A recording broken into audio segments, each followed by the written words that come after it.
पालघरमधून धक्कादायक बातमी समोर आली आहे। मुंबई अहमदाबाद महामार्गावर सोमवारी भीषण अपघात झाला। लग्नाला निघालेल्या वराडी मंडळीच्या आयशर ट्रकची कंटेनरला जोरदार धडक बसल्याने 13 जणांचा मृत्यू झाला असून 25हून अधिक जण गंभीर जखमी झाले आहेत। या घटनेमुळे परिसरात हळहळ व्यक्त केली जात असून लग्नाचा आनंद क्षणात दुःखात बदलला आहे। सध्या जखमींवर उपचार सुरू असून अनेकांची प्रकृती चिंताजनक आहे, त्यामुळे मृतांचा आकडा वाढण्याची भीती आहे। समोर आलेल्या माहितीनुसार हा अपघात पालघर जिल्ह्यातील धानिवरी गावाजवळ झाला। सुमारे 100 जण लग्न समारंभासाठी आयशर ट्रकमधून प्रवास करत होते। त्याच वेळी मुंबई अहमदाबाद महामार्गावर ट्रकची समोरील कंटेनरला जोरदार धडक बसली। धडक इतकी भीषण होती की ट्रकचा ताबा सुटून तो रस्त्यावर पलटी झाला। अपघातानंतर घटनास्थळी एकच आरडाओरडा सुरू झाला।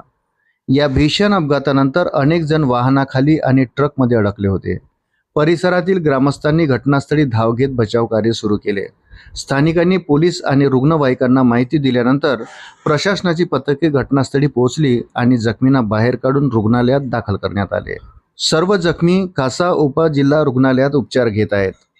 रुग्णालयातील सूत्रांनी दिलेल्या माहितीनुसार काही जखमींची प्रकृती गंभीर असून त्यांना पुढील उपचारासाठी इतर रुग्णालयात हलवले जाऊ शकते। तसेच या अपघातातील मृतांचा आकडा आणखी वाढण्याची शक्यता आहे। समोर आलेल्या माहितीनुसार वराडाच्या ट्रकमध्ये क्षमतेपेक्षा अधिक लोक प्रवास करत असल्याचे समोर आले आहे। हा अपघात अतिवेग, चालकाचे दुर्लक्ष किंवा इतर कोणत्या तांत्रिक कारणामुळे झाला का याचा तपास पोलीस करत आहे।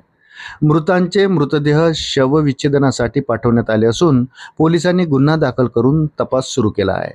या अपघातानंतर प्रशासनाने मृतांच्या कुटुंबियाप्रती संवेदना व्यक्त करत जखमींना सर्वतोपरी वैद्यकीय मदत देण्याचे आश्वासन दिले आहे। या अपघातामुळे मालवाहू वाहनामधून मोठ्या प्रमाणावर प्रवासी वाहतूक करण्याच्या गंभीर समस्येकडे पुन्हा एकदा लक्ष वेधले गेले आहे। या अपघाताबाबत मुख्यमंत्री देवेंद्र फडणवीस यांनी म्हटले की मुंबई अहमदाबाद महामार्गावर पालघरच्या धानिवरी येथे एका टेम्पोला कंटेनरने धडक दिल्यामुळे झालेल्या अपघातात 13 नागरिकांचा मृत्यू झाल्याची घटना दुर्दैवी आहे। ही घटना ऐकून अतिशय दुःख झाले। मी त्यांना भावपूर्ण श्रद्धांजली अर्पण करतो। या घटनेत सुमारे 20 जण जखमी झाले आहेत। त्यांना उपजिल्हा रुग्णालय कासा तसेच धुंदलवाडी येथील रुग्णालयात दाखल करण्यात आले असून त्यांच्यावर उपचार केले जात आहे। जिल्हा प्रशासनाशी मी सातत्याने संपर्कात आहे।